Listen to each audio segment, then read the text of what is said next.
Late spring fog drifted off the Dachstein peaks and settled over the Solskommet Valley until the pastures, barns, and narrow lanes of the village seemed to float on clouds.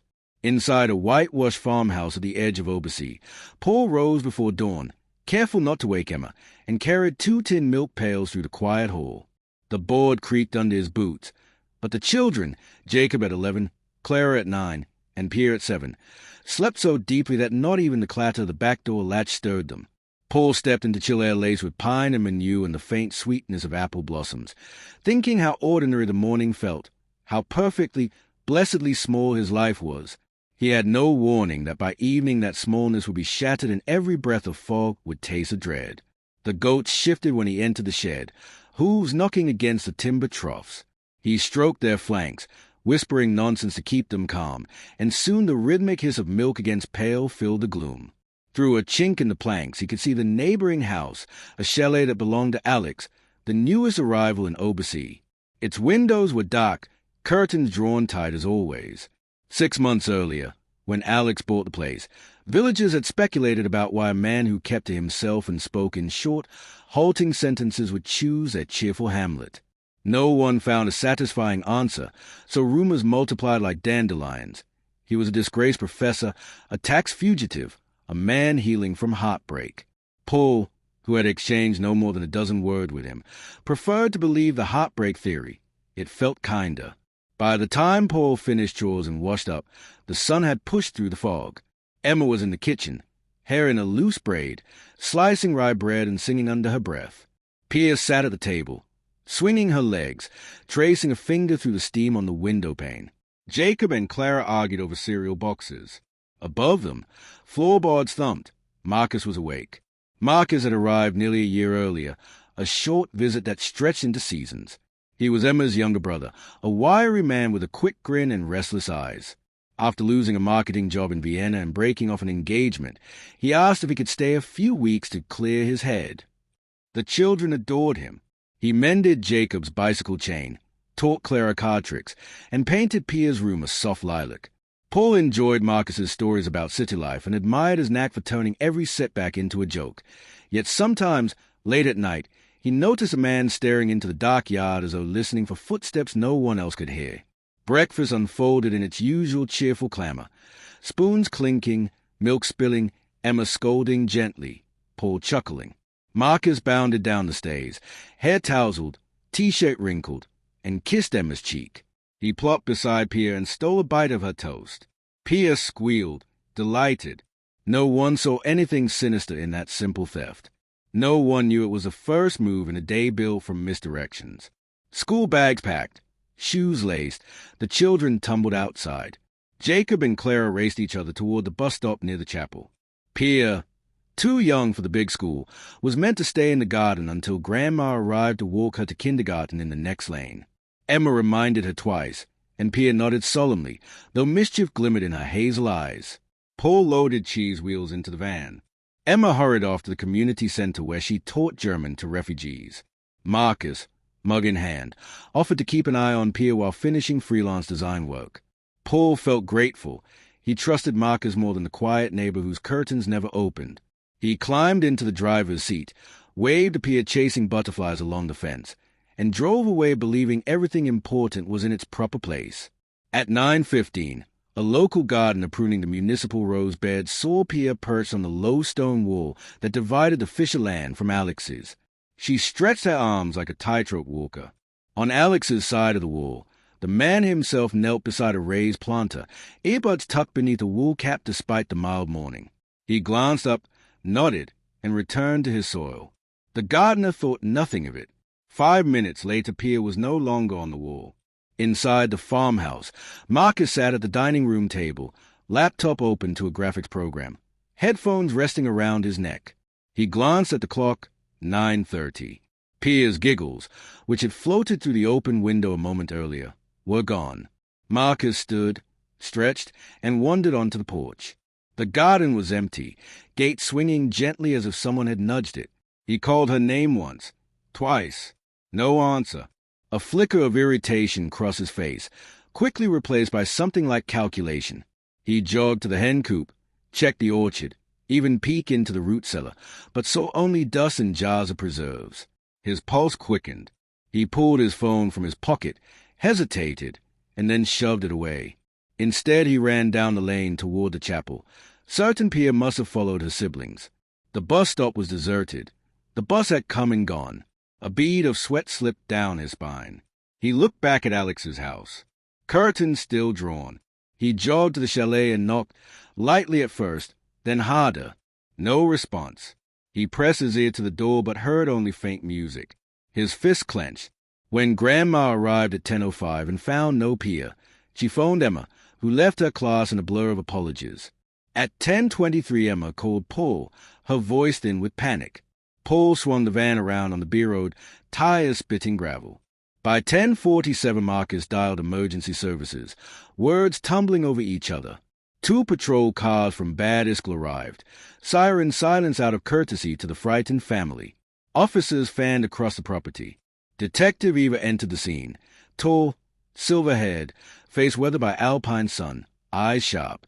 She spoke gently to Emma, took note, and issued quiet commands. The word kidnapping was never said aloud, yet every adult felt it pulsing under their ribs. Footprints, tiny, sneaked, were found near Alex's garden gate. They vanished at the edge of his gravel path. Eva knocked on his door. Alex answered, eyes widening at the police uniforms. He removed his earbuds, stammering that he'd been editing sound files for work and heard nothing unusual. He allowed them inside. The chalet smelled of coffee and soldering flux. Shelves held vintage radios. A desk bristled with circuit boards.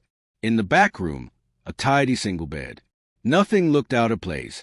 Perhaps too little was out of place, Eva thought. Meanwhile, searchers combed the fields. Paul waded into the pond up to his knees, shouting until his throat was raw. Emma paced the lane, whispering prayers. Marcus hovered near the patrol cars, face pallid, hands flexing as though he might outrun his own thoughts. When Eva asked for a timeline, he admitted dozing at the table. Emma's eyes flashed with hurt. Marcus looked away. The village buzzed with rumors by noon. Children were kept indoors, curtains twitched, reporters arrived. Eva returned to Alex's chalet with a warrant. Officers photographed every drawer, every digital storage device. They found nothing linking him to Pia, no fibers, no prints, no photographs. Yet suspicion clung to him like smoke. He was different, and in moments of terror, different is dangerous. Afternoon light slanted through the valley. Dogs barked at strangers. Helicopters from the city circled, blades chopping the thickening fog. At 15:40 a.m., volunteer discovered Pia's blue hair ribbon snagged on brambles near the forest path behind the fisher's barn. It pointed away from Alex's land and deeper into the trees. Hope surged. Fear doubled. Marcus offered to lead a search team. He knew the trails. He said. Eva allowed it, assigning 2 constables to accompany him. They found nothing but mushrooms and deer scat. As dusk approached, the constable suggested turning back. Marcus insisted on pushing another 100 meters. His voice cracked when they refused. He dropped to his knees, shoulders shaking. One constable reached for his arm. Marcus flinched, eyes wild. The search was called off at nightfall. Floodlights turned the yard into a glaring stage. Emma wrapped in a blanket on the porch swing. Paul stood beside her, silent. Eva set up a command post in the living room. Jacob and Clara returned from a neighbor's, confusion clouding their faces. Marcus hovered in the kitchen doorway, unseen yet unable to leave. At 22:15, a K-9 unit barked at the root cellar door. Officers pried it open. The dog whined, sniffed, then sat, alert but not frantic. Inside they found only dusty jars. Marcus exhaled loudly, even noted the sound. Rain began after midnight, thin but relentless. Paul couldn't bear the thought of Pia alone and wet. He grabbed a flashlight and started toward the forest. Marcus tried to follow, but Eva stopped them both, citing safety. Marcus's eyes shone with a strange light, part rage, part grief. He muttered that the police were wasting time. Emma, trembling, asked Marcus to sit with her. They drank lukewarm tea. She confessed she had always feared something like this. Pia was small, dreamy, trusting. Marcus took her hand, promising they would bring her home. His grip was too tight. Emma pulled away gently. In the early hours, Eva reviewed bodycam footage from Alex's search. She paused on a frame, a coil of red paracord hanging in Alex's workshop. She zoomed, noted the thickness. The canine dog had alerted at the cellar. The cellar stored paracord for bundling firewood. Coincidence? She wrote a note to seize every length of cord from both properties at first light. At 4:17 a.m., patrol car crews passed the chapel and saw Alex walking, hood up, carrying a duffel. They stopped him. Inside the bag, spare clothes, toiletries, a hard drive. Alex said he was going to his brother's in Salzburg until things calmed down. The officers detained him on suspicion of flight. At the station, Eva questioned him. Alex insisted he had nothing to run from, but fear of the villagers' anger drove him out. He wept, quiet, exhausted tears. Eva believed him more than before, but belief wasn't proof. Morning broke pale and cold. Emma, who had not slept, brewed coffee for the officers. Marcus was missing. Paul found his bed empty, window ajar. Panic surged again. Eva sent units to track him. They found his footprints leading toward the forest, the same path where Pia's ribbon was discovered. Marcus emerged from the trees at 7:45, clothes soaked, shoes muddy. He said he couldn't sit idle. Eva eyed him, noting the scratches on his arms. He claimed brambles. She asked if he'd found anything. He shook his head. His eyes darted toward the barn. Eva ordered a forensic sweep of Marcus's room. Under his mattress, they found a child's drawing, Pia's crayon scroll of a house, a son, a stick-figure uncle holding her hand. In the margin, a note in adult handwriting. Field trip tomorrow. Secret adventure. Eva showed it to Emma, who burst into tears. She had never seen the note. Marcus, confronted, said Pia liked planning imaginary trips. He wrote the note weeks ago as a game. Eva asked why he kept it hidden. He had no answer. Paracord samples were compared.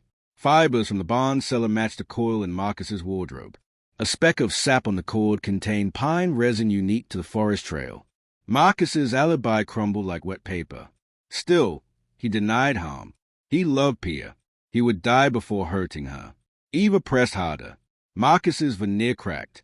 He confessed crushing debt, online gambling, loan sharks. He'd thought of staging a disappearance, demanding a small ransom Emma could manage. But he lost his nerve. He swore he hadn't taken Pia. Eva believed part of him wanted that to be true. She booked him for obstruction and possible abduction. As cuffs closed, Marcus whispered, "Find her, please." Emma collapsed in Paul's arms. The children clung to her, their world tilting. Alex, cleared for the moment, sat alone in a holding cell, staring at the floor, wondering if he would ever again trust a village, or if a village would ever trust him. Rain eased. Fog lifted. A faint cry echoed from the direction of the forest, so faint it might have been wind. But Jacob, at the porch rail, heard it. He shouted for Eva. Searchers sprinted toward the sound. Deep among the fays, beneath a fallen log, they found Pia, shivering, wrists loosely bound with paracord, cheeks streaked with dirt but eyes bright with life. She whispered one word, "Uncle." They carried her home, sirens wailing triumph and sorrow. Emma wrapped her daughter in quilts. Paul sobbed openly. Eva, standing in the doorway, felt both relief and a harder knot of questions. Marcus was in custody when the cries sounded. Had he stashed Pia early and returned to feign innocence? Or was someone else involved? Pia's account would matter, but trauma fogs memory. Doctors examined Pia. No serious injuries. Mild dehydration. She told Eva she'd been playing hide-and-seek with Marcus. Then it got dark. He told her it was a game. He left her snacks and a flashlight, but said she must stay hidden or the game would be spoiled. She didn't like the game. She cried. He didn't come back. She slept and dreamed of butterflies. Eva realized Marcus had not intended lasting harm, but harm was done. The law would decide intent versus consequence. For Emma, the difference was academic. Betrayal cut the same. She sat at the kitchen table staring at the steam curling from her mug, wondering if love had a boundary beyond which forgiveness could not pass. As police cars rolled away and reporters descended, Paul closed the gate, locked it, and posted a sign, "No trespassing. Family healing in progress." Yet healing would be slow. Jacob blamed himself for not walking Pia to Grandma. Clara had nightmares of shadows behind trees. Emma woke each dawn, reaching to be sure Pia was still there. Weeks later, in a courtroom smelling of varnish and anxiety, Marcus stood, head bowed. He pled guilty to attempted abduction and fraud. The judge spoke of trust, of the fragile shield adults must place around children. Marcus wept, saying he never meant to hurt Pia, only to fix his life. The judge sentenced him to 4 years. Emma did not attend. She was in the garden with Pia, planting marigolds, teaching her how roots hold fast even when storms bend stems. Alex sold his chalet and left without farewell. Paul watched the moving van and felt a pang of guilt. Fear had chosen a scapegoat, and Alex would carry that scar.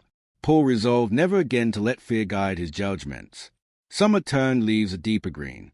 Jacob mastered the Bach concerto. Clara learned to bake bread. Pia, once timid, joined a hiking club. Emma volunteered at a crisis hotline. Paul added an extra rail to the garden fence, not to keep Pia in, but to remind himself vigilance must be active, not panicked. One evening, as a family watched swallows dive above the orchard, Pia asked why Marcus hurt her. Emma answered that sometimes grown UPs become so tangled in their own troubles they forget how to ask for help. Pia considered this, then said she would always ask. Paul squeezed her hand, feeling the lesson settle like dusk. Love must be paired with watchfulness, trust with boundaries. Otherwise, even gentle valleys can breed their own storms. The fog returned, as it always did, but the fishes no longer feared what it might hide. They knew monsters could wear familiar faces, but they also knew courage could, too. And courage, once learned, was harder to lose than any ribbon in the wind. The first summer after the rescue slid past in uneasy increments, each day a negotiation between vigilance and the desire to feel ordinary again. Paul rose earlier than ever, not from duty but from the reflexive jolt that ripped him out of sleep at 4 a.m. when dawn was still only a gray whisper in the windows. He would pace the hallway, pause outside each child's room, and listen for the slow tide of breath that proved they were safe. Sometimes he found Emma already there, hand on the doorknob, caught in the same ritual. They would exchange a tight smile, conspirators against a dread that refused to retire, and then part, he to the goats, she to the kettle. Letters from Marcus arrived in late July, postmarked from the Stein prison in Graz. The handwriting was neat, almost too neat, as though he were determined to prove the steadiness of his mind. He apologized in phrases that circled like birds around a field they were afraid to land in. Emma read the first letter alone, tears stippling the ink. She handed it to Paul, who scanned the page once, folded it in half, and tucked it into the drawer where he kept track of receipts and old holiday cards. He didn't throw it away, but he didn't read it twice. Jacob, whose clarinet had become both refuge and confessional, asked his father why Uncle Marcus had done something so wrong if he loved Pia. Paul searched for an answer that wouldn't break either of them and settled on the truth he could grasp. Sometimes love gets twisted up in a person's fears until they can't tell one from the other. Jacob nodded as though that made sense in the language of music. That evening he practiced a minor scale, so slowly the notes felt like footprints through mud. The village, embarrassed by its rush to blame Alex, invited him back for the harvest festival. He declined, choosing instead to send a polite note and a small box of pastry from Salzburg. When the Fisher family opened the box, flaky top Fenstrudel dusted with sugar, Paul insisted they eat every crumb. Forgiveness, he told Emma, was easier to swallow when it tasted of sweet cheese and lemon zest.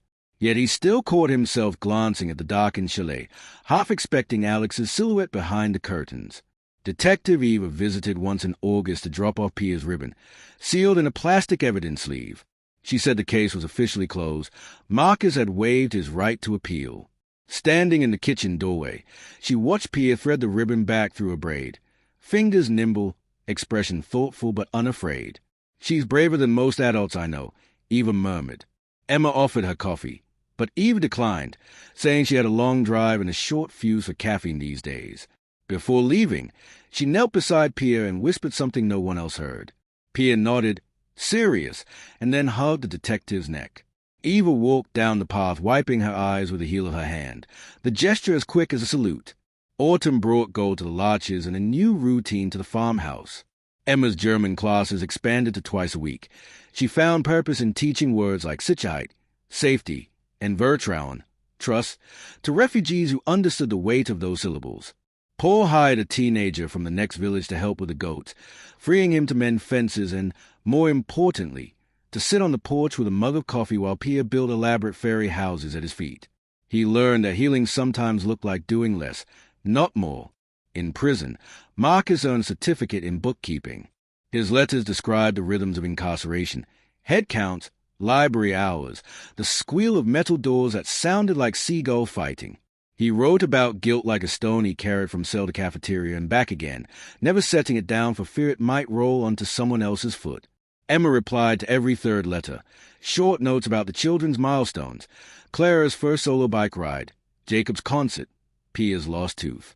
She never wrote the words, "I forgive you," but Marcus seemed to hear them between the lines, because his letters grew lighter, full of tentative plans for the day he could be useful again. Winter crept in early, laying a hush over Obersee that reminded everyone of the morning fog on the day Pia vanished. One evening, after the children had gone to bed, Emma found Paul staring at the goat-head ring he'd buried months before. He had dug it up during an afternoon of pruning apple branches. The metal was tarnished, earth clinging to the grooves. Emma sat beside him on the porch step. "Why bring it back?" she asked. Paul turned the ring in his palm. "Because burying it didn't bury the memory," he said. Together they walked to the edge of the pond, broke a hole in the thin ice with a stick, and dropped the ring into black water. They listened for the plunk, a tiny sound swallowed by the cold. Paul felt something loosen in his chest. Not release, exactly, but room for release to grow. The new year arrived with fireworks over the lake, and 2 weeks later, a letter from Marcus marked parole review. He had served half his sentence. Good behavior and overcrowding worked in his favor. The hearing would be in March. Emma read the notice aloud at dinner. Clara's fork froze midair. Jacob inhaled sharply. Pia looked at her mother and asked if Uncle would come home to live with them again. Emma said she didn't know. Paul's jaw tightened. He excused himself to check the barn, though everyone knew the goats were fine. March thawed the edges of the fields, but not the tension in the house. Emma decided she would attend the hearing. Paul said he would stay with the children. The night before she left, he handed her the stack of Marcus's letters from the drawer. "Read them again," he said, "so you remember the whole picture." She took the bundle, surprised by the trust implied in the gesture. At the Graz courthouse, Emma sat in a room that smelled of old paper and new paint. Marcus entered in a gray suit that hung loose on his thinner frame. When he saw her, he pressed his lips together, as though a smile would be too presumptuous. The board asked routine questions about remorse and reintegration. Marcus spoke softly, hands folded, eyes forward until one panel member asked why the family should feel safe with him nearby. Marcus looked at Emma then, and the room tilted on the fulcrum of that gaze. "They shouldn't have to feel safe with me," he said. "They deserve to feel safe because of me." The sentence was awkward, earnest, and completely his. Emma felt the board register the honesty of it. Parole was granted with conditions. Marcus would live in supervised housing in Linz and attend counseling. He could not visit Obersee without written permission from his sister. Outside, Emma handed him a scarf she had knitted during long evenings when sleep refused to come. He wrapped it around his neck like a benediction. They talked for 20 minutes about ordinary things: Jacob's music, Clara's baking, Pia's. Fairy houses, before God signaled it was time to go. Marcus started to walk away, then turned back. "Tell Pia the game is over," he said, voice breaking. Emma promised she would. Back home, Paul listened as Emma described the hearing. When she finished, he walked to the window, hands clasped behind his back. "I still don't know if I can look at him," he admitted. Emma slipped her arm around his waist. "You don't have to know yet," she said. "You only have to stay open to the day you might." Spring unrolled like a clean sheet. Jacob was accepted into a regional youth orchestra. Clara won a ribbon at the county fair for her rye loaf. Pia learned to swim across the pond without stopping. On a warm Saturday in May, the anniversary of the almost loss, the family hiked to a ridge overlooking the valley. Fog lay below them in a silver sea. Paul spread a blanket, Emma unpacked bread and cheese, and the children chased each other among the wildflowers. At one point, Pia stood at the edge of the cliff, arms outstretched, a silhouette against the rolling white. Paul felt his lungs clench, but he stayed where he was and called, "Careful, little bird." Pia turned, grinned, and ran back to him. He caught her, lifted her high, and spun until they were both dizzy with the altitude of forgiveness. That evening, after the children were asleep, Paul and Emma sat on the porch watching bats flit across a violet sky. Emma said Marcus's counselor believed he was ready for a supervised visit. Paul was silent for a long time, the night filling with crickets. Finally he spoke. The day after Pia came home, I promised myself I'd never let him cross our threshold again. I thought that promise kept her safe. But maybe the promise that keeps her safest is the one where she sees us practice mercy. He exhaled, as though the words themselves weighed less on the outside. Tell him to come in June, he said. June arrived lush and humming. Marcus stepped out of a taxi at the gate, carrying nothing but a paper bag of pastry from Lynn's and a single potted marigold. The children watched from the window. Paul walked down the path, meeting him halfway. They stood, two men holding a shared past like a fragile box between them. Marcus extended the marigold first. Paul accepted it, then surprised himself by pulling Marcus into a brief, tight hug. From the porch, Emma let out a breath she'd been holding for a year. Inside, Pia approached her uncle cautiously. He knelt to her height. "I'm sorry I made a game that wasn't fun," he said. Pia studied his face, then reached out and traced a faint scar on his forearm where the handcuffs had once pinched. "We can make a better game," she whispered. Marcus nodded, tears blurring his vision. Clara offered him a slice of cake. Jacob asked if he still played guitar. Marcus said he'd lost the habit but hoped to relearn. Emma placed the pastries on the table. Paul set the marigold on the windowsill. They spent the afternoon telling stories that braided grief with laughter. When it was time for Marcus to leave, Pia slipped a ribbon, the same blue one, into his pocket. "So you don't forget," she said. Marcus promised he wouldn't. After the taxi disappeared around the bend, Paul looked at the marigold glowing on the sill. "Funny," he said. "I used to think safety was a wall. Turns out it's a door you keep choosing to open, even when you're afraid of what's on the other side." Emma rested her head on his shoulder. The valley spread before them, vast and imperfect, and entirely theirs to keep safe, not by locking it down, but by walking through it together, eyes wide, hearts alert. The sun dipped, the first firefly sparked among the apple trees, and somewhere in the fading light Pia's laughter rose, bright and certain, proof that some almost losses can teach a family how fiercely they want to hold on. Paul's first hint that the year had truly turned a corner came in late July. On the morning he found Pia sitting cross-legged beneath the apple tree, reading aloud to a ring of neighborhood children. She held the book with one hand and balanced a wooden ruler like a conductor's baton with the other, pausing every few pages to quiz her audience on new German words. When she spotted her father, she waved the ruler in triumph. "I'm the teacher now," she announced, eyes bright. Paul managed a smile that felt as wide as the valley itself. The echo of her voice in the orchard was proof that the fear gripping him for months had loosened its hold, proof he dared to believe. Yet Obersee still wore scars. Parents glanced twice at playground gates. Shopkeepers kept radios low so emergency bulletins wouldn't startle customers. And every Sunday, when Detective Eva drove through the village on her way to her mother's, people straightened, remembering how close they had come to a tragedy they would never have been able to forget. Eva's own life had not escaped change. She'd applied for a transfer to a smaller investigative unit, hoping quieter casseloads might dull the edges of the images that revisited her at 2 a.m., a ribbon on brambles, muddy footprints in cellar dust, a child's wide eyes in flashlight glare. Her supervisor granted the move on the condition she mentored the new recruit who would replace her in Bad Iskall. Eva agreed, grateful, though part of her wondered if turning away from darkness simply allowed it to grow elsewhere. The recruit's name was Nora, 29, quick, curious, with a psychology degree and a stubborn optimism that reminded Eva of herself years earlier. During the handover, Eva walked Nora through the Fisher file. "Closed, but still fragile," she said, tapping the folder. "Keep an eye on the family. Quietly. Trauma can relapse." Nora nodded, absorbing every detail. One September afternoon, Nora called Eva. "Something odd," she said. "Marcus's counselor reports he missed 2 sessions. Parole office tried the Lynn's hostel. He checked out 3 days ago." Eva's chest tightened. Absconding violated parole. Marcus could be returned to prison. But why would he run when he'd fought so hard to rebuild trust? Eva drove to Obersee. Paul met her at the gate, worry shadowing his face. "Marcus hasn't contacted us," he said, "and Pia's birthday is next week." He promised he'd send a card. Emma, overhearing, paled. Eva weighed how much to reveal, then told him the truth. That evening, Emma scrolled through Marcus's lost emails. One draft, unsent, opened on her screen. "Sis, there's more to what happened last year. I need to explain in person. Please let me come before Pia's birthday. I think I'm being followed." No recipient address, no date, just those lines and a map pin of a hiking hut near Krippenstein Ridge. Paul clenched his jaw.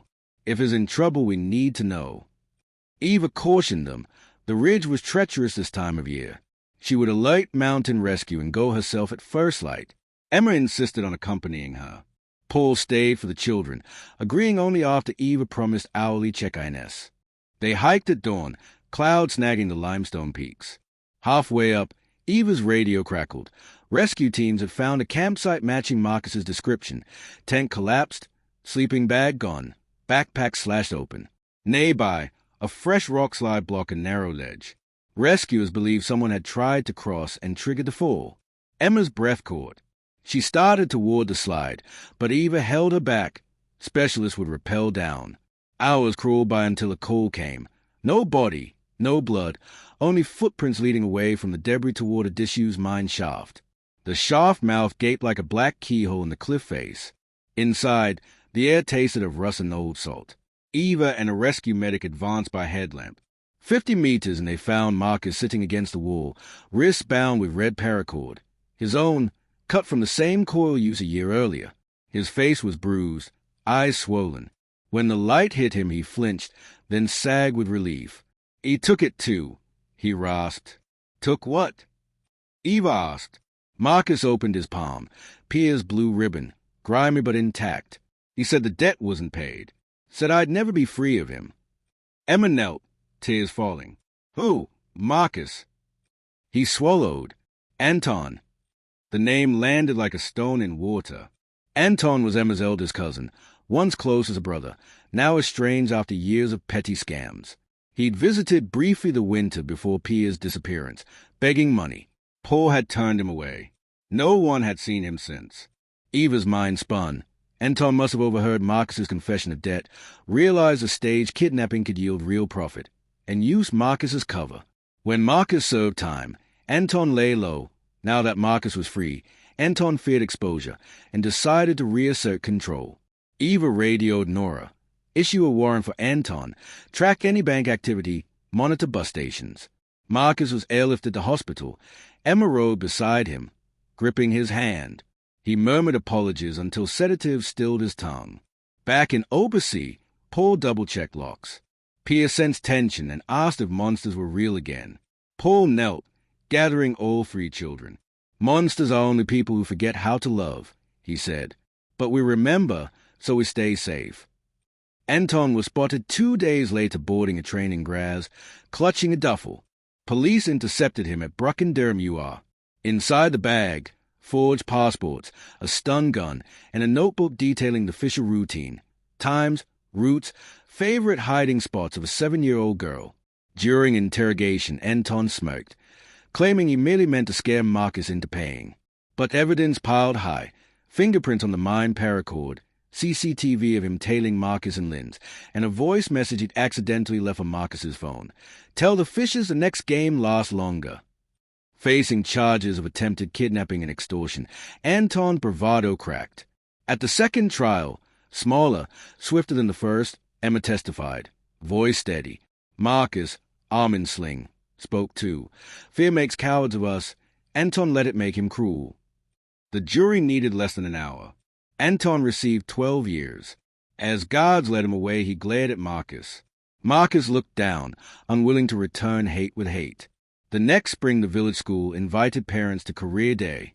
Pia asked if Detective Eva would speak. Eva arrived in uniform, badge catching sunlight. She told the children her job was to look for truth the way gardeners look for weeds, carefully, patiently, until what's dangerous can't hide. Pia raised her hand. "How do you stop being scared?" she asked. Eva paused. "I don't," she said. "I learn what fear is telling me and then decide if it's a truth or just noise." Pia nodded, satisfied. "Marcus, released from medical care, began volunteer bookkeeping for a charity in Linz. Every fortnight he video-called the children, showing them the stray kitten he'd adopted, the basil he grew on his windowsill. Trust rebuilt not in grand gestures, but in the steady tick of ordinary time. On the anniversary of Pia's rescue, the family invited Eva, Nora, and even Alex, who surprised everyone by accepting, to a lakeside picnic. They roasted wurst, played badminton, and skipped stones. When dusk deepened, Paul lit a lantern and set it afloat on the water.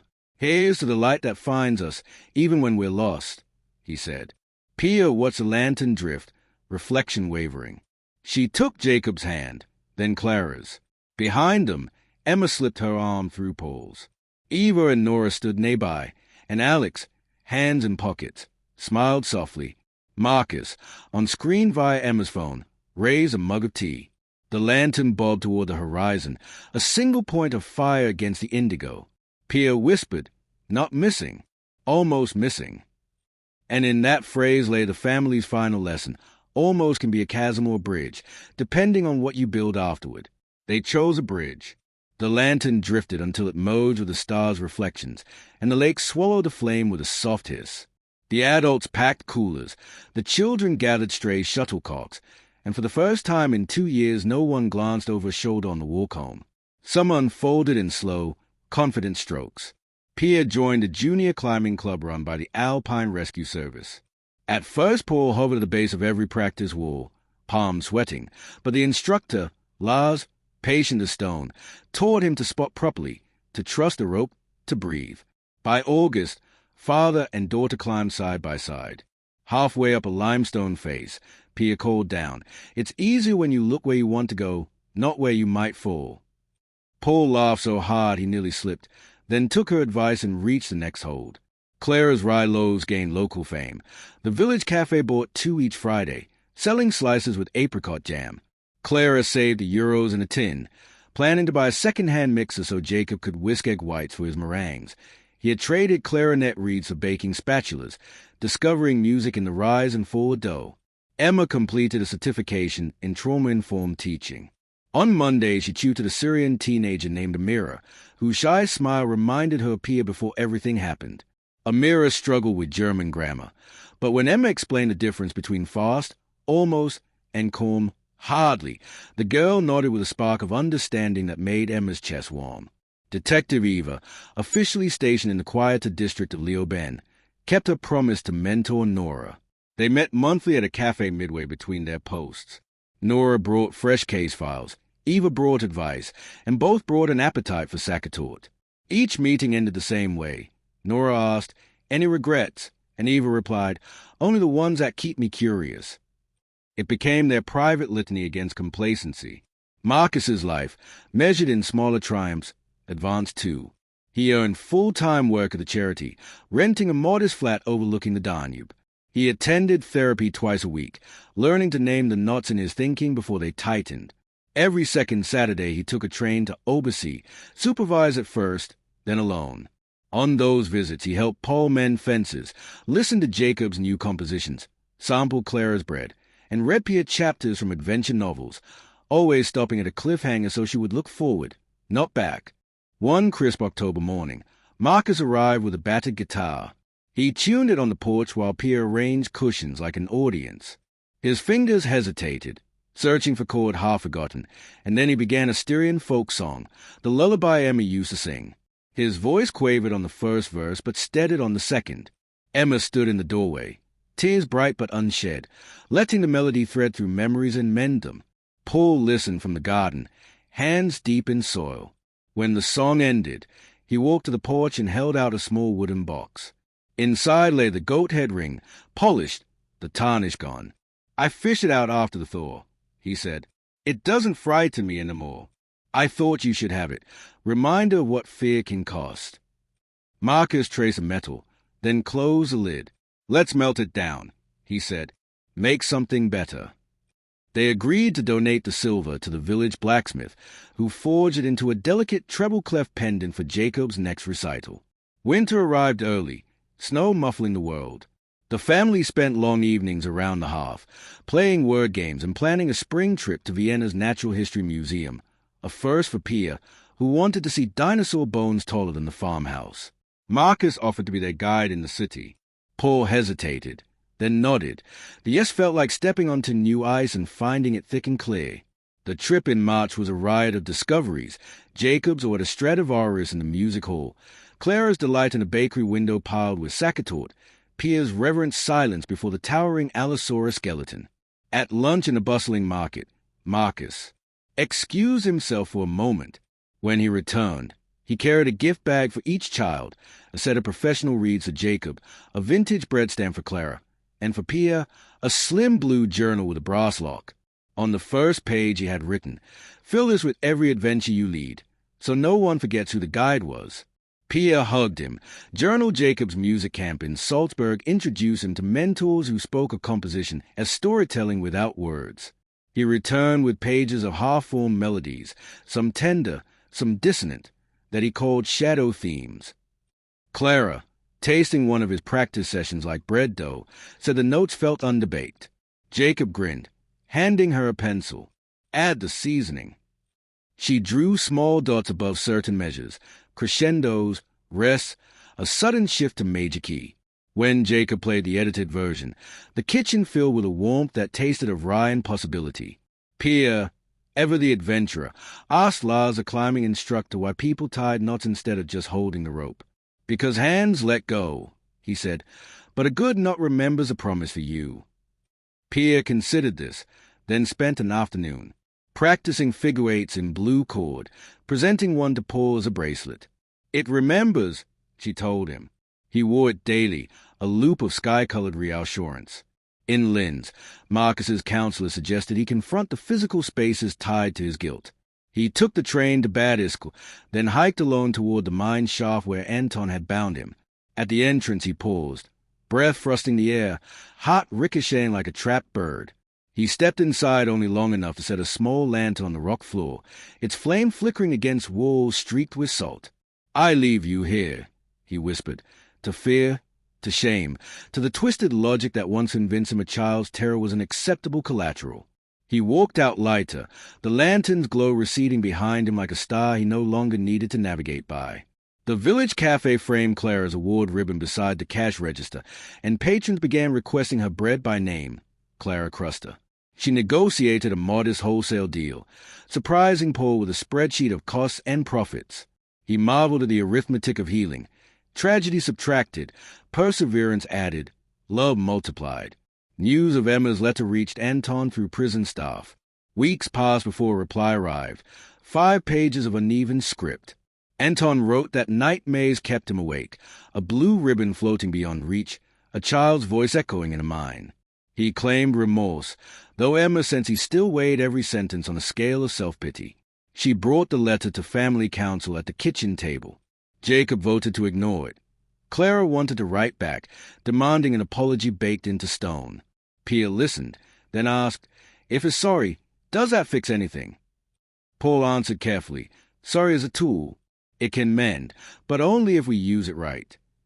They agreed to let Emma draft a response offering dialogue under the guidance of a restorative justice mediator. Whether Anton would accept remained a question pressed between them like a pact. That night, in adjoining hotel rooms, Emma and Paul lay awake listening to city sounds, trams, laughter, distant sirens. Paul whispered, "I'm not afraid of losing them anymore." Emma turned toward him. "Because we can't." He shook his head. "Because we know how to find them." They fell asleep holding hands. Traffic hum replacing the hush of the valley. Springback and Obersee burst open with crocuses. Eva visited to watch Jacob's recital in the village hall. He wore the treble-clef pendant. When he took his bow, it glinted like a new promise. Afterward, Alex, back in town to photograph the festival, approached Paul with 2 coffees.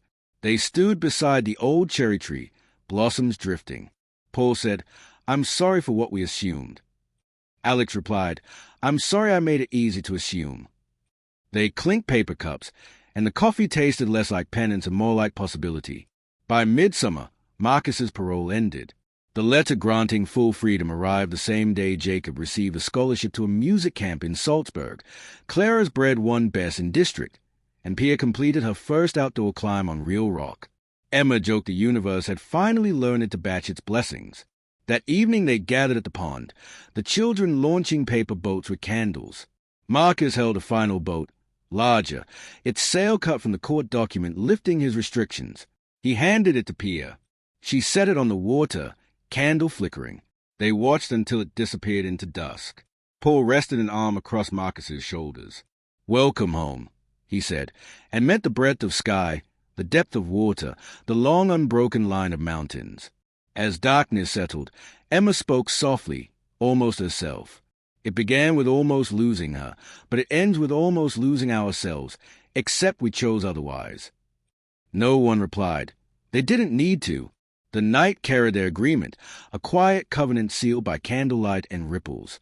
Years later, villagers would point to the Fisher children, Jacob touring with orchestras, Clara running a bakery famous for rye loaves stamped with sunbus, Pia guiding alpine treks for city kids, and say the family had luck.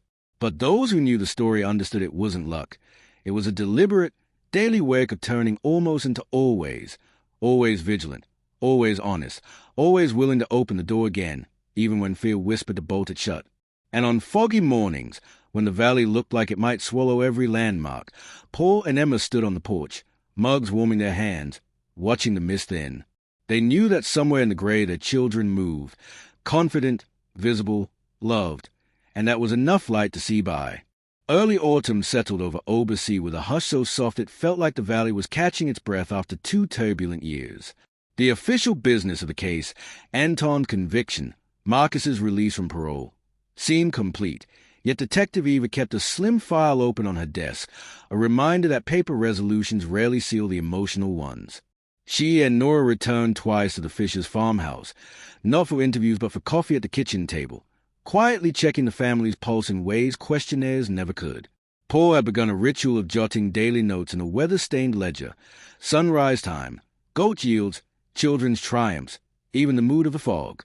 The habit, suggested by Marcus's therapist, was meant to anchor him in the ordinary whenever memory tugged him toward that terrible almost. At first he wrote stiff, factual lines, but soon the entries loosened into fragments of poetry, fall like milk poured over the orchard, Pia's laugh ricochets off barn beams, Emma's smile, a match struck in twilight. He never shared the ledger, yet its pages lightened him. Fear lost weight when translated into ink. Meanwhile, Emma attended a weekend seminar on restorative justice in Graz. She listened to speakers describe how victims and offenders sometimes sat together, telling truths that courts could not hold. The idea tugged at her, a possibility as daring as it was unsettling. On the train home, she drafted a letter to Anton in prison, then tore it up.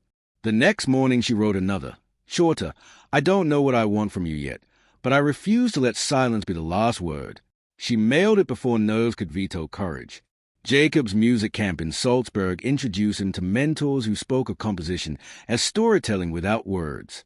He returned with pages of half-formed melodies, some tender, some dissonant, that he called shadow themes. Clara, tasting one of his practice sessions like bread dough, said the notes felt underbaked. Jacob grinned, handing her a pencil. "Add the seasoning." She drew small dots above certain measures, crescendos, rests, a sudden shift to major key. When Jacob played the edited version, the kitchen filled with warmth that tasted of rye and possibility. Pia, ever the adventurer, asked Lars, a climbing instructor, why people tied knots instead of just holding the rope. "Because hands let go," he said, "but a good knot remembers a promise of you." Pia considered this, then spent an afternoon practicing figure eights in blue cord, presenting one to Paul as a bracelet. "It remembers," she told him. He wore it daily, a loop of sky-colored reassurance. In Linz, Marcus's counselor suggested he confront the physical spaces tied to his guilt. He took the train to Bad Ischl, then hiked alone toward the mine shaft where Anton had bound him. At the entrance he paused, breath frosting the air, heart ricocheting like a trapped bird. He stepped inside only long enough to set a small lantern on the rock floor, its flame flickering against walls streaked with salt. "I leave you here," he whispered. "To fear? to shame, to the twisted logic that once convinced him a child's terror was an acceptable collateral. He walked out lighter, the lantern's glow receding behind him like a star he no longer needed to navigate by. The village cafe framed Clara's award ribbon beside the cash register, and patrons began requesting her bread by name, Clara Cruster. She negotiated a modest wholesale deal, surprising Paul with a spreadsheet of costs and profits. He marveled at the arithmetic of healing. Tragedy subtracted, perseverance added, love multiplied. News of Emma's letter reached Anton through prison staff. Weeks passed before a reply arrived, 5 pages of uneven script. Anton wrote that nightmares kept him awake, a blue ribbon floating beyond reach, a child voice echoing in a mind. He claimed remorse, though Emma sensed he still weighed every sentence on a scale of self-pity. She brought the letter to family council at the kitchen table. Jacob voted to ignore it. Clara wanted to write back, demanding an apology baked into stone. Pia listened, then asked, "If it's sorry, does that fix anything?" Paul answered carefully, "Sorry is a tool. It can mend, but only if we use it right." They agreed to let Emma draft a response offering dialogue under the guidance of a restorative justice mediator. Whether Anton would accept remained a question. Detective Eva, now leading a training course in Leoben, invited Nora to guest lecture about the Fisher investigation. Nora presented a timeline free of sensationalism, emphasizing community bias and the danger of single-suspect tunnel vision. Afterward, a cadet asked if the family ever truly moved on. Nora glanced at Eva before answering. They moved forward. Moving on is a myth. Forward is real. By late winter, Emma received word that Anton had agreed to a mediated conversation. Preparations involved separate counseling sessions, ground rule agreements, and a venue neutral enough to feel safe yet close enough to feel accountable. They chose a small conference room at Stein Prison, past the walls, no bars visible. Paul decided to accompany Emma.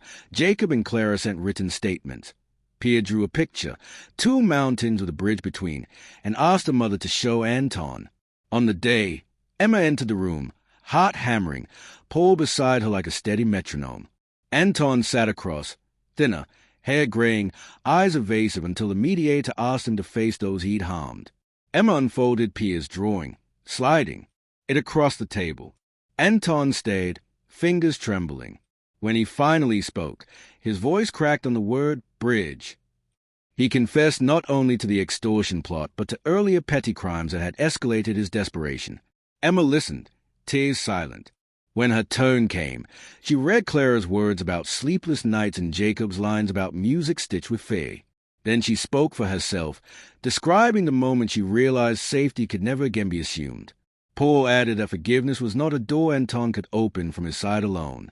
By session's end, no one felt healed, but everyone felt heard, and sometimes that is the first true suture.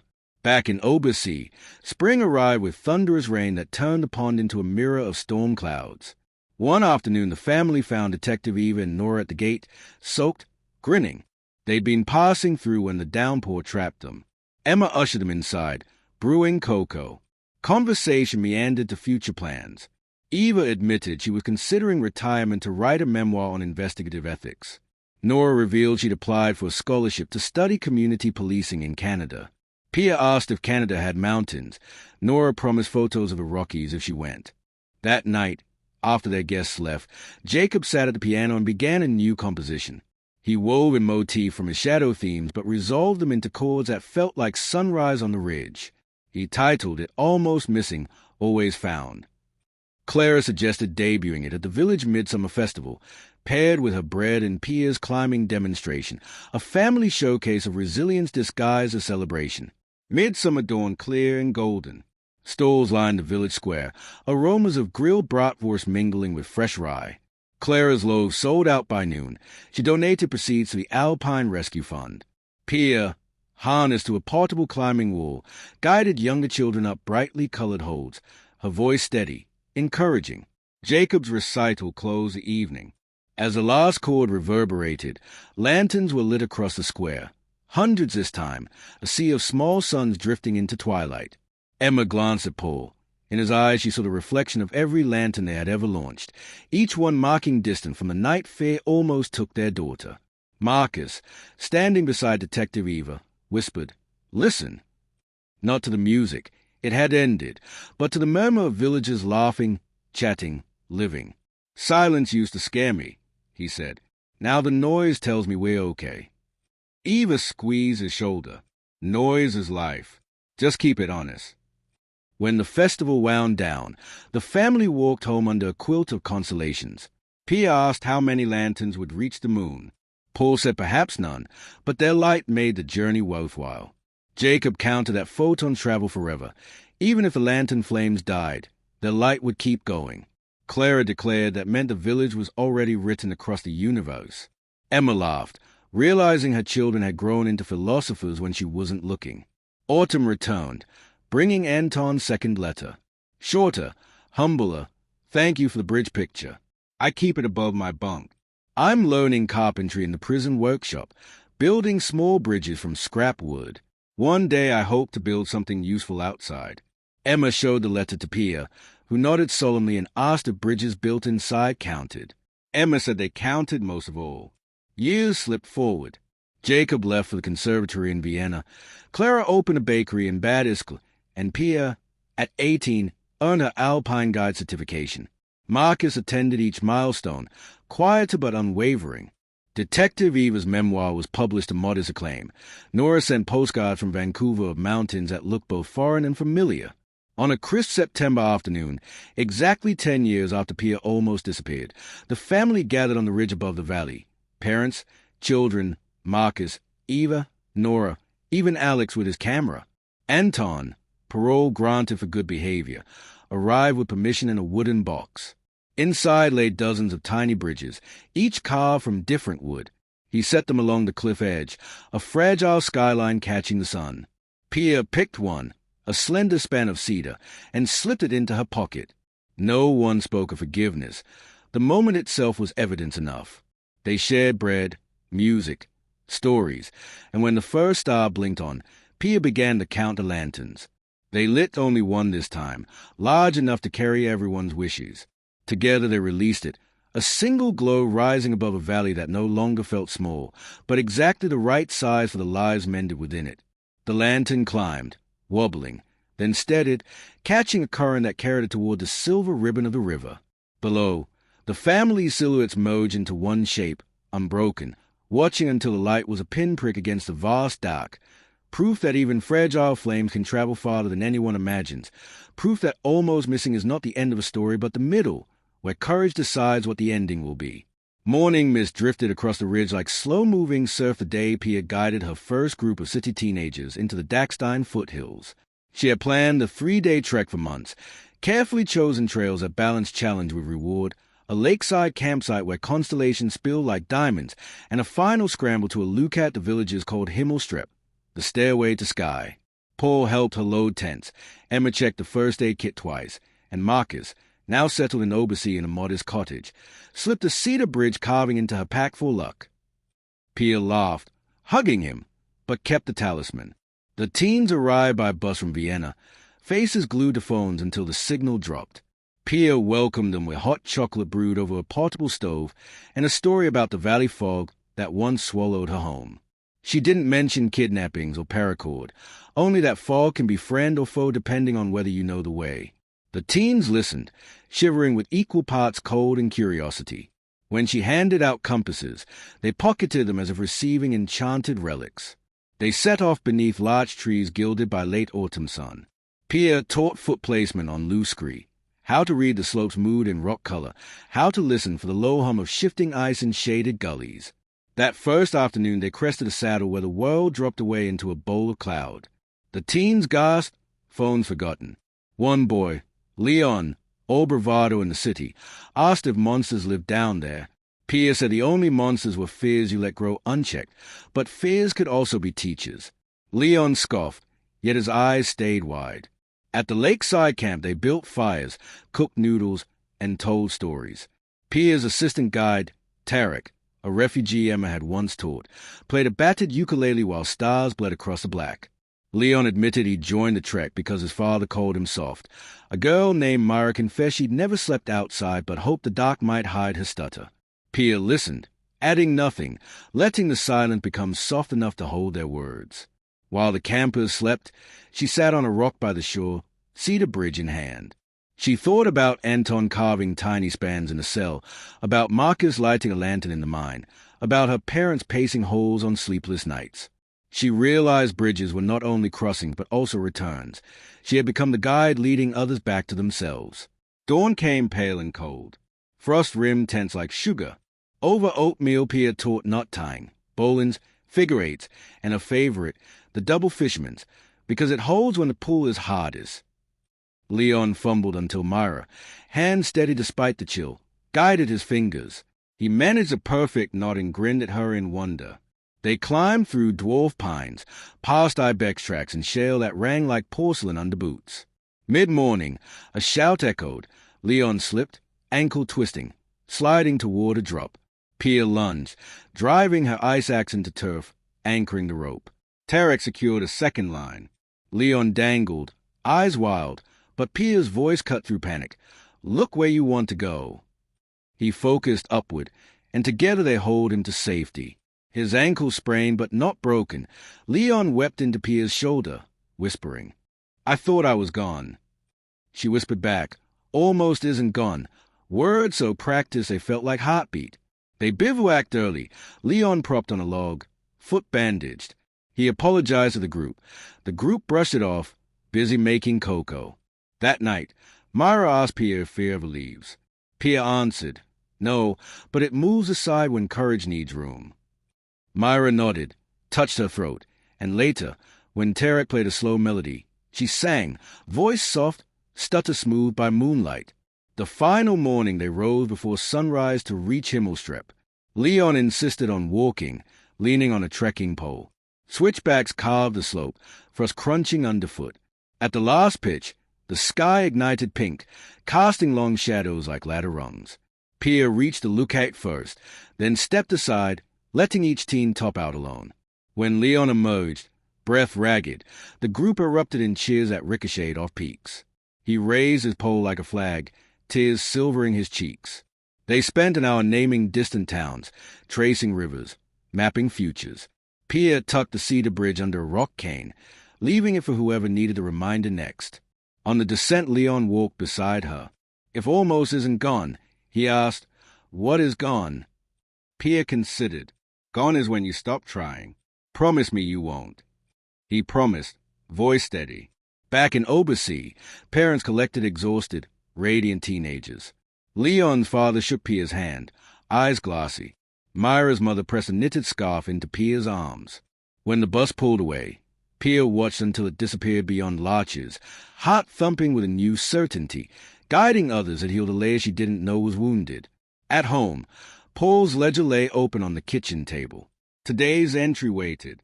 Pia borrowed his pen and wrote. Fog can be friend or foe. Today it was a doorway. Paul added a line beneath. Our girl builds doorways. Emma, reading over their shoulders, smiled.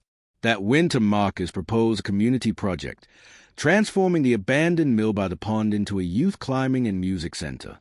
The idea sparked when Jacob, visiting from Vienna, lamented the lack of rehearsal space during breaks. Clara chimed in that teens needed somewhere to gather besides a cafe. Paul offered carpentry skills. Emma promised grant-writing help. Pia envisioned climbing walls using reclaimed barn beams. They named it Bruckenhaus, House of Bridges. Detective Eva, retired but restless, volunteered as board treasurer. She and Nora, back from Canada with fresh ideas, secured a civic grant and a donation of crash mats from the Alpine Rescue.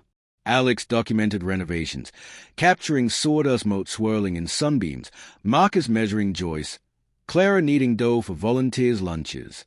During demolition, they uncovered a hidden compartment beneath the mill's old grain chute, dusty ledgers from 1890, a child's wooden toy boat, and a tarnished silver brooch shaped like an edelweiss.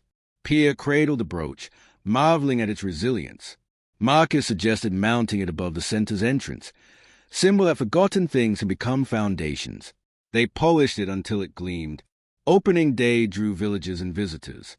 Jacob's quartet performed the premiere of a new piece, Bruckenhaus Suite, weaving in echoes of Pia's hiking chant, Clara's bread-kneading rhythm, and the whir of Marcus's saw. Leon and Myra, now inseparable friends, arrived with a group from Vienna, eyes shining at the climbing routes named after local peaks. Paul stood beside Emma, watching the center pulse with life.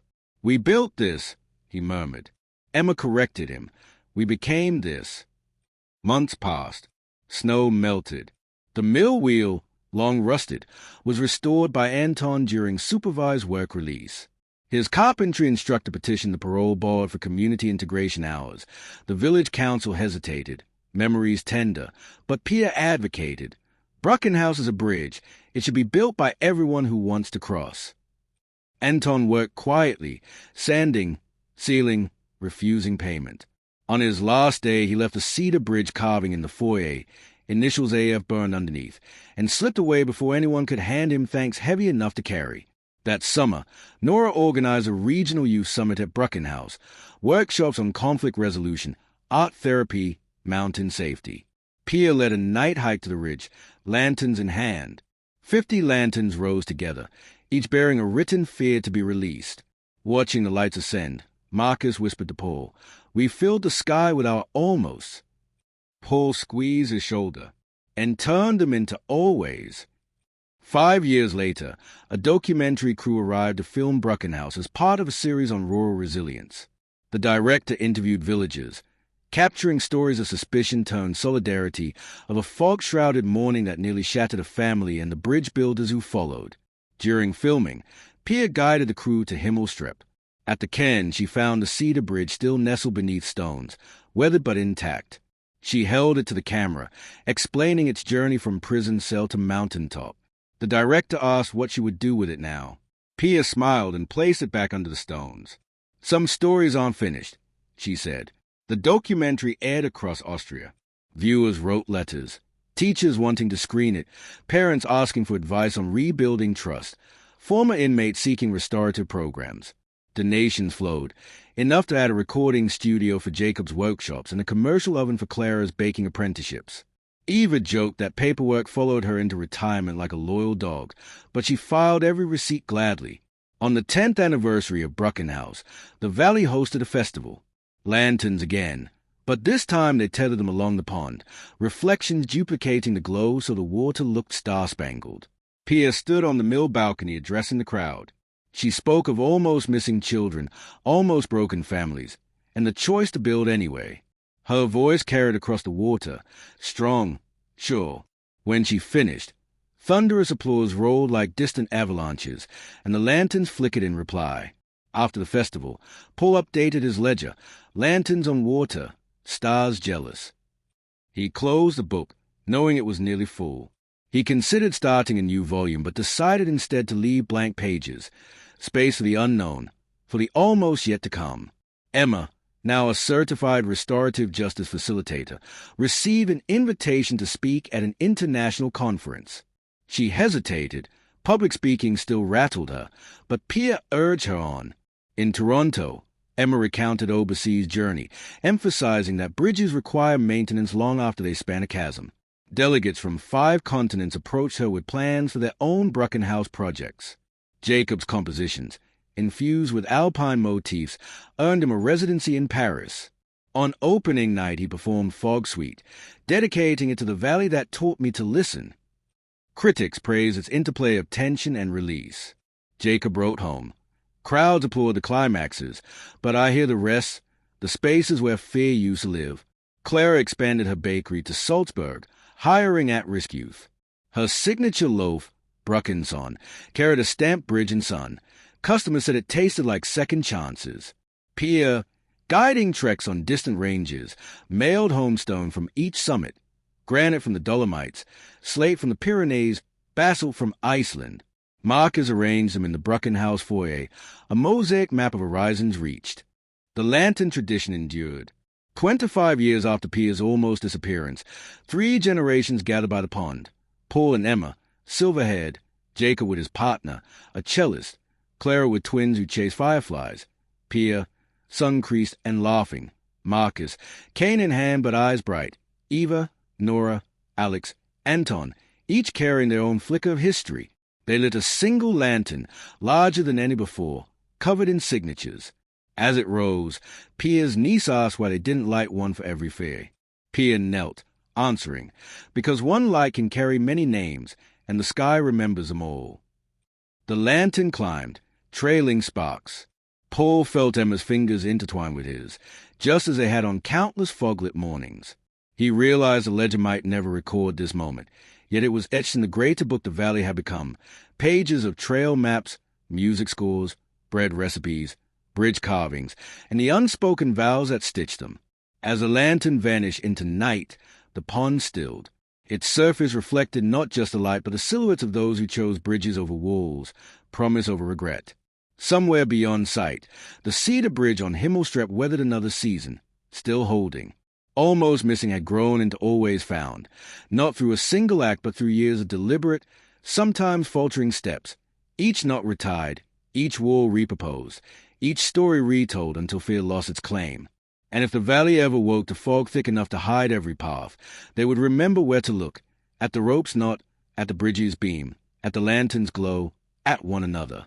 Snow fell in slow, deliberate spirals of morning. Anton walked out of Stein prison for the last time.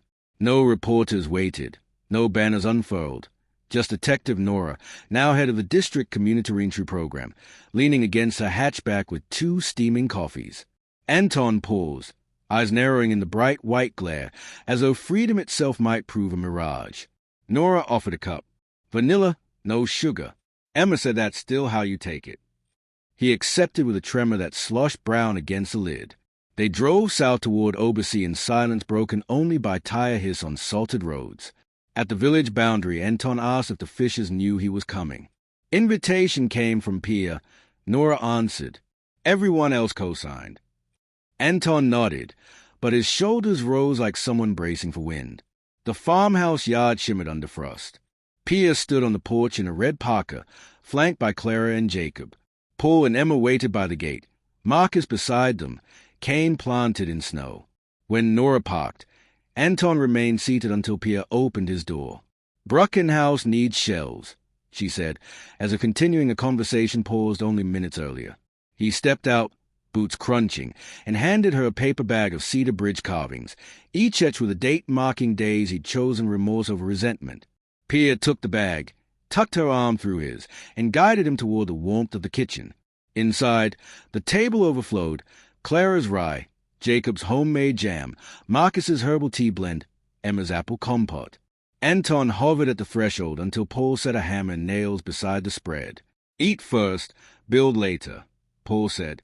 Laughter, brittle at first, thawed into something resembling ease. Jacob described a Paris premiere.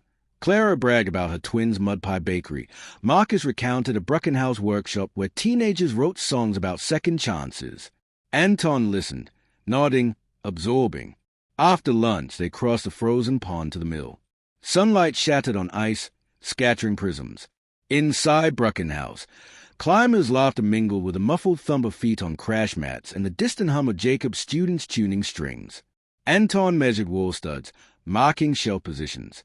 Pia held board steady while he drilled. Each screw sank with whine that sounded oddly like release. High on a ladder, Anton glanced down. Never thought the valley would let me build again. Pia steadied the ladder. The valley learned from you. It builds with everyone now. He swallowed, eyes bright. A shelf clicked into place. Small, sturdy, waiting to hold borrowed guidebooks and forgotten water bottles. As dusk approached, Marcus lit the mill wheel's lanterns. Snowflakes caught the glow, spinning gold. They gathered on the balcony, the cedar carvings arranged along the rail. Anton traced one shaped like an arch. I carved this on the day Leon wrote me, said he was studying outdoor education because a bridge changed his life. Pia smiled. He teaches at Bruckenhaus on weekends. Emma stepped forward holding the Edelweiss brooch, now mounted on a walnut plaque. We've decided it belongs to whoever's ready to carry the story onward, she said, offering it to Anton. His hands shook as he accepted the plaque. For a long time I thought stories ended in cells, he whispered. Turns out they just wait for rewrites. That night they shared a potluck in the mill. Bread baked in the wood-fired oven, soup simmered on the old grain stove, music weaving through rafters. Leon arrived with Myra, now his fiancée, carrying a cake shaped like Himmelstrepp. When slices were served, Anton lingered by the doorway, overwhelmed. Paul joined him, handing a mug of mulled cider. "Fear builds walls," Paul said quietly. "We've had enough walls." Anton stared at the cider, then clinked mugs. The following weeks folded into routine. Anton refurbished windows, repaired instruments, taught Clara's apprentices to plane dough boards. Evenings he attended Emma's restorative circles, listening to newcomers untangle harm and hope. He rarely spoke, but when he did, his words landed like tools placed exactly where needed. Spring melted the last drifts. Brackenhouse buzzed with preparation for its 25th anniversary festival, a quarter-century since Pia's Almostlos. The committee chose a theme, bridges we haven't built yet. Workshops invited villagers to imagine new crossings, bike paths linking hamlets, mentorship programs bridging generations, music collaborations spanning continents. Jacob returned from Paris with a chamber piece written for 8 instruments positioned around the audience. Some melodies crossed the room like invisible beams. Clara developed a bread recipe blending grains from refugee farmers with local rye, naming it Wegafat, fellow traveler. Pia designed a dawn climb open to anyone, regardless of ability. Ropes rigged so experienced climbers ascended beside novices, pairs tethered like thoughts to intentions. On festival eve, fog rolled in thick as wool. Some volunteers fretted. Lanterns wouldn't rise in heavy mist. Pia recalled her father's ledger entry from decades earlier.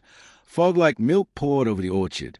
She fetched the ledger, now displayed in a glass case, and read the line aloud. "Milk nourishes," she said. "Let the fog feed the light." They decided to ground the lanterns, lining the pond's edge so their glow seeped upward, illuminating the mist from within. Dawn of the festival shimmered pearlescent. Villagers and visitors gathered by the pond. Eva, cane tapping ice-lick stones, stood beside Nora, who streamed the event to colleagues abroad. Alex adjusted a drone camera. Anton set the final lantern, hands steady. Pia signaled Jacob. Music floated across water.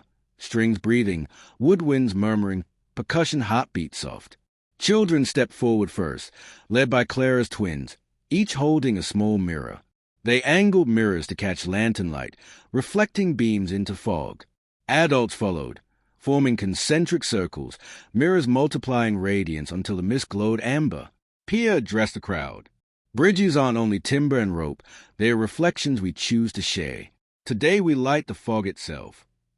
As music swelled, the mist thinned, revealing the valley, fields greening, roofs glittering, the mill standing sentinel. Lanterns flickered like ground-level constellations. Paul slipped an arm around Emma. Marcus leaned on his cane, tears unhidden. Anton touched the Edelweiss brooch pinned to his vest. The festival unfurled, climbing demos, bread tastings, restorative circle simulations where strangers practiced listening without interruption. Leon and Myra announced a scholarship fund for urban youth to attend Brackenhouse camps. Jacob's ensemble premiered a piece written with samples of hammer blows and saws recorded during mill renovations, sound transformed into song. That evening, fog long gone, they prepared one final lantern, massive, paper walls painted with scenes of the valley's history, the farmhouse, the wall where Pia once balanced, the cellar door, the mine shaft, Brackenhouse, Himmelstrep. Everyone signed a panel. Initials, wishes, apologies, promises. Anton added a cedar bridge carving, tied with blue ribbon, to the lantern's frame. Wind held its breath as they lit the burner. The lantern billowed, tugged upward, and began its ascent. Voices hushed, only lantern fabric rustling and the soft gasp of flame remained. It climbed past treetops, caught a thermal, and drifted toward the peaks, shrinking until it was a star among stars, one more note in the sky's endless composition. Pia exhaled, realizing she'd been holding her breath. Emma squeezed her hand. "You once asked what gone means," she said. "Gone is when we stop trying. Looks like we're still trying." Pia nodded, eyes tracking the fading glow. Later, back at the farmhouse, Paul opened the ledger's final blank page. He wrote, "Lantern became star, fog became light, almost became always." He closed the book and set it on the mantel. Emma brewed tea.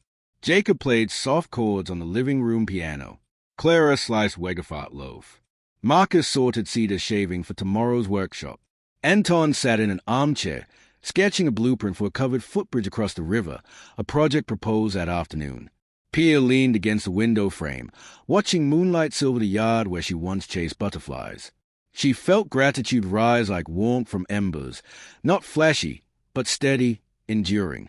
Outside, fog began to form again, but now it glowed faintly, catching residual lantern light. It looked less like a threat and more like a promise. That morning would come, that paths would reappear, that every almost contained the seed of always have tended with vigilance and love. And somewhere high above, the great lantern drifted over dark ridges and bright cities, carrying signatures and cedar and a blue ribbon, a testament moving through cold air, whispering to anyone who looked up that bridges can fly if enough hands let them go.